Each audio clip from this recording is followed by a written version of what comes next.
இன்னரும் இயலிசை நாடகம் யாத்தவர் இந்திய நாவலம் தேயத்து குடிமகன். என்ன வியப்படா இவர்கள் தமிழர்கள் என்கிறார். ஆயினும் என்ன, இன்று இவர்கள் அடிமைகள் என்கிறார்.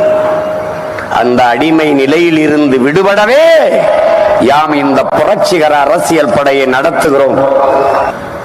40 வேட்பாளர்களை நான் களத்திலே நிறுத்துகிறேன் என்ற எண்ணம் உங்களுக்கு கூடாது.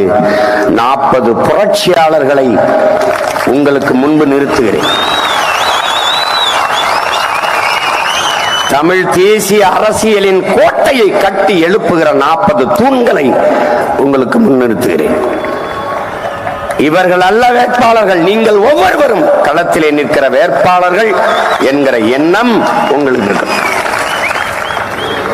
தனித்து நிற்கிறோம், தனித்துவத்தோடு நிற்கிறோம்.